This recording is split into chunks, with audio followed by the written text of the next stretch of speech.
చందమామ కథ. తండ్రిని మించిన కొడుకు. ఒకానొక దేశాన్ని ధవళసేనుడనే రాజు పరిపాలించేవాడు. ఓసారి ఓ భట్రాజు ఆయన ఆస్థానానికి వచ్చి ఆయన్ని సంప్రదాయం ప్రకారం పొగుడుతూ సంగీతంలో ఆయన నారద తుంబుర్లను మించినవాడన్నాడు. ధవళసేనుడు ఆశ్చర్యపోయి ఏమిటేమిటి అన్నాడు. లోగడ ఆయన్ని పొగిడిన వాళ్ళు పరాక్రమంలో అర్జునుడి కన్నా గొప్పవాడన్నారు. నిజమే కాబోలనుకున్నాడు ధవళసేనుడు. ఎందుకంటే ఆయన ఎన్నడూ యుద్ధం చేసే అవకాశం రాలేదు. అలాగే ఐశ్వర్యంలో ఆయన్ని కుబేరుడితో పోల్చారు. కుబేరుడి వద్ద ఎంత ధనముందో ఎవరికీ తెలీదు. అంచేత నిజమే కావచ్చు అనుకున్నాడు. అలాగే అనేక విషయాలలో అబద్ధమని నిరూపించలేని కారణం చేత అనేక మంది పొగడ్తలను ఆయన నమ్మాల్సి వచ్చింది. అయితే సంగీతం విషయంలో అలా కాదు. నలుగురిలో తాను పాడి వినిపించి దాన్ని ఎప్పుడైనా రుజువు చేసుకోవచ్చు. ఇంతకు పూర్వం తను పొగిడిన వారెవరూ తన గానాన్ని పొగిడి ఉండలేదు. ఈ భట్రాజు మొట్టమొదటిసారిగా ఈ సమస్య తెచ్చిపెట్టాడు. రాజు మంత్రిని దగ్గరికి పిలిచి తనకి సభలో గానం చెయ్యాలనుందన్నాడు.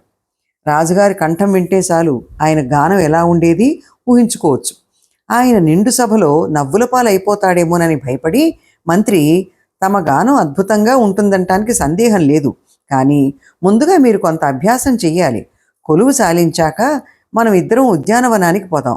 అక్కడ మీరు సంగీత సాధన చేద్దురుగాని అన్నాడు. రాజు ఇందుకు సమ్మతించాడు. ఉద్యానవనంలో మంత్రి సమక్షంలో ధవళసేనుడు కఠోరంగా పాడుతుండగా హఠాత్తుగా వాళ్ల ముందు ఒక గాడిద ప్రత్యక్షమైంది. వెంటనే రాజుగారు పాడటం ఆపి ఆశ్చర్యపోతూ ఇదేమిటి అన్నాడు. రాజుగారు పాట విని ఆ గాడిద ఎలా ప్రవేశించిందో ఉద్యానవనంలో ప్రవేశించింది. అది రాజు చుట్టూ తిరగసాగింది. తన గానం ప్రభావం రాజు పొరపాటు లేకుండా అర్థం చేసుకుని పదమంత్రి ఇక పోదాం అన్నాడు. ఇద్దరూ నడుస్తుంటే గాడిద రాజు వెంటపడింది. రాజు చిరాకపడి ఈ గాడిదను బయటికి గెంటేయమని సేవకులతో చెప్పాడు. కానీ ఆ సాయంకాలం రాజు రాణి ఉద్యానవనంలో విహరిస్తుండగా ఆ గాడిద ఓండ్ర పెడుతూ వచ్చి రాజు ముందు ప్రత్యక్షమైంది. రాణి చిరాకుపడి ఇదేమిటి అంది. రాజు గాడిదను మళ్ళీ బయటికి గెంటించాడు. కానీ రాజుగారు ఎప్పుడు ఉద్యానవనానికి వచ్చినా ఆ గాడిద అక్కడ ప్రత్యక్షం కాసాగింది. దాన్ని ఎంత దూరాన వదిలినా అది ఉద్యానవనం చేరుతూనే ఉంది. దాన్ని ఉద్యానవనంలోకి రాకుండా చేయటానికి భారీ ఎత్తున ఏర్పాట్లు చేస్తే జనంలో గుసగుసలు బయలుదేరి అనవసరమైన ప్రచారం జరుగుతుంది. అందువల్ల రాజు ఆ గాడిదని ఉద్యానవనంలోనే ఉండేటట్టు ఏర్పాటు చేశాడు. కానీ ఆ గాడిద కనిపించినప్పుడల్లా రాజుకు తన సంగీతం గుర్తొచ్చి బాధ కలుగుతూనే ఉండేది. చిన్నతనం నుంచి తాను సంగీత సాధన చేసుంటే తన గానం నిజంగా బాగుండేదని ధవళసేనుడికి తోచింది. అందుచేత ఆయన కనీసం తన కొడుకైన సత్యసేనుడికి సంగీతం నేర్పించాలని నిశ్చయించాడు. సత్యసేనుడు 16 ఏళ్లవాడు. అతను రాచవిద్యలన్నీ అభ్యసించాడు. కానీ సంగీతం నేర్చుకోలేదు. తన కంఠం సంగీతానికి సరిపడదని అతని నమ్మకం.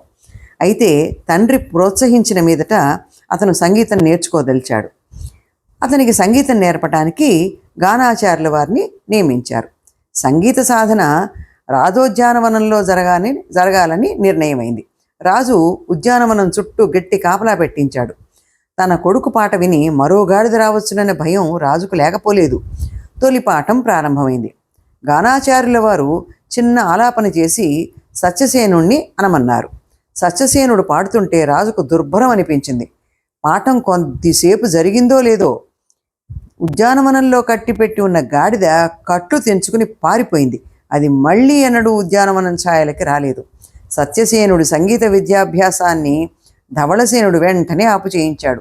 ఆయనకి గాడిద బెడద శాశ్వతంగా వదిలిపోయింది. కథ సమాప్తం. మరో మంచి కథతో మళ్ళీ కలుద్దాం.